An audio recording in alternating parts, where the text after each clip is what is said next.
PKK is a Marxist-Leninist communist organization.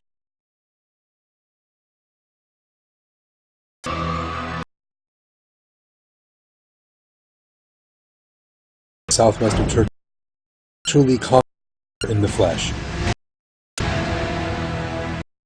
Statements by the head of the separatist. For example, in his message to of the separatist organization, its leader said,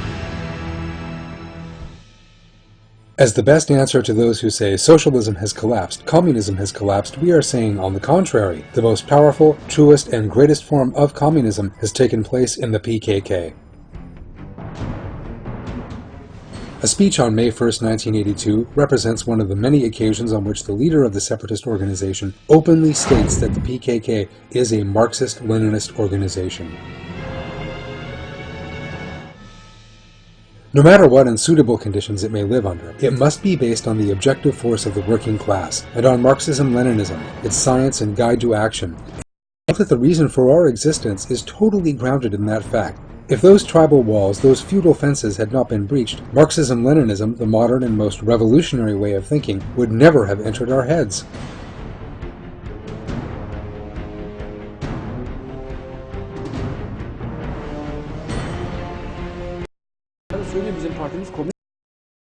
Is a communist one, and all the communism are set out and clarified. They make communist propaganda day and night. Every action, every slogan, and every declaration by the terrorist organization is communist. Striking statements at the organization's founding conference and on its website makes their devotion to Marxism perfectly clear.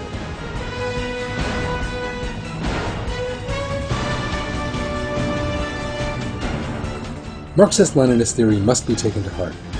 Leading cadres must frequently refer to Marxism. They must take that teaching to heart in order to make the implementation of Marxism their starting point. We will adopt socialism, rather as a guide to action in the resolution of the political problem. As the representatives of such a teaching, and the adherents of such a teaching, we shall as the most important precondition of the teaching to the question of the political administration of the country, and as a means of, and guide to, bringing down the existing administration.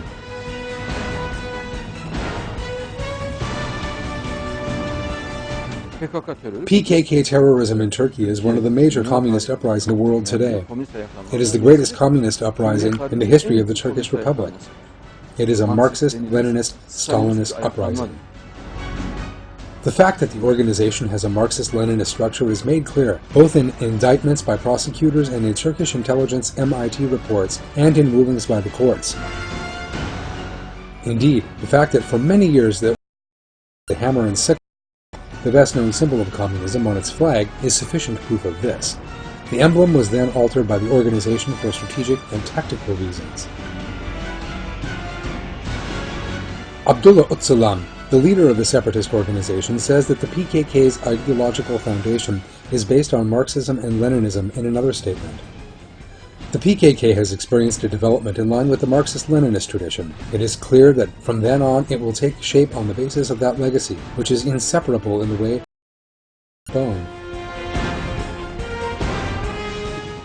Lenin represented it in the 1900s, and I represent the 21st century socialism, and I am building the new socialism by fighting real socialism and imperialism. Apo, Abdullah Öcalan, does what Lenin said. The communists in the southeast are doing what Lenin said. It is a religion, and they are applying that religion. They are observing the practices of the Marxist-Leninist religion. Öcalan, the separatist, praises the bloodthirsty communist leaders who slaughtered millions of people. The heroes of the proletariat, Marx and Engels, its theoretical and political genius, and its masters, Stalin, Ho Chi Minh, and Mao, and many national and internationalist heroes marching under their leadership. These heroes who stir up and organize mankind's consciousness of freedom and produce the armies known as people's armies occupy a truly great place in the history of mankind.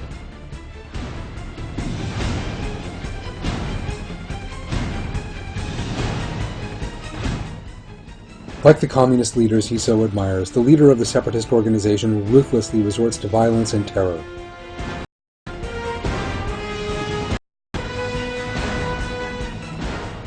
because that is what Lenin based their ideology and command on. Lenin explicitly stated that terror is an inseparable component of the communist ideology. The phenomenon in which we are interested is the armed struggle. It is conducted by individuals and by small groups. Armed struggle pursues two different aims, which must be strictly distinguished. In the first place, this struggle aims at assassinating individuals, chiefs, and subordinates in the army and police.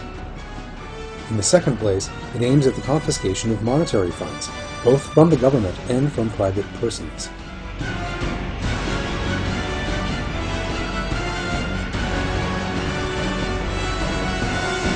In other words, he says, of course we will bomb everywhere, kill people, and shed blood, and asks, is this not what communism necessitates? Lenin describes how indispensable terror and anarchy are for communism again in another passage. We cannot reject terror, as it is the one form of military action which may be perfectly suitable, or even essential, at a definitive juncture in battle.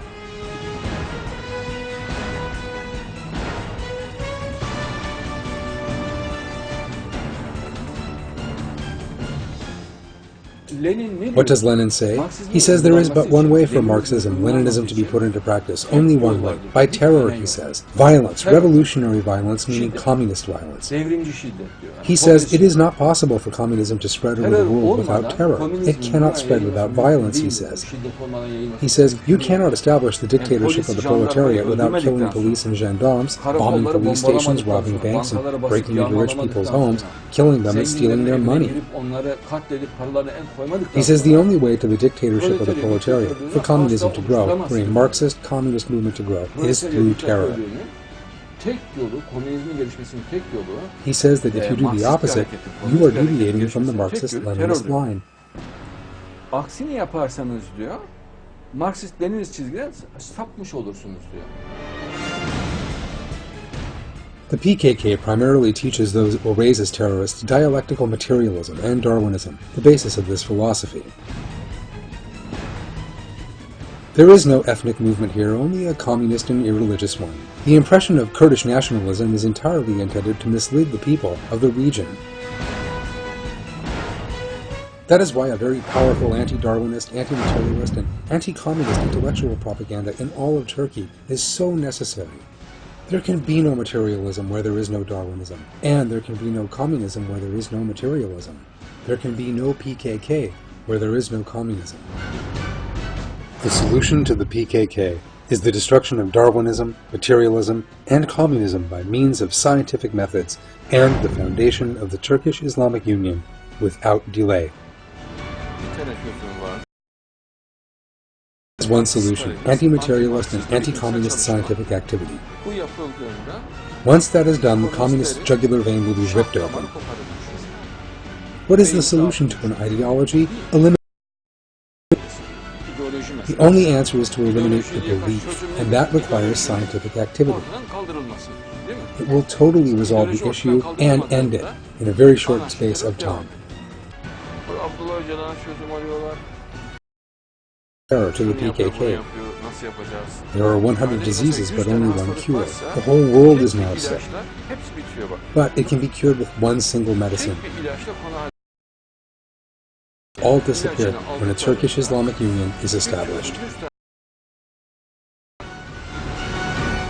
The solution to the PKK is the destruction of Darwinism, materialism, and communism by means of scientific methods, and the foundation of the Turkish Islamic Union without delay.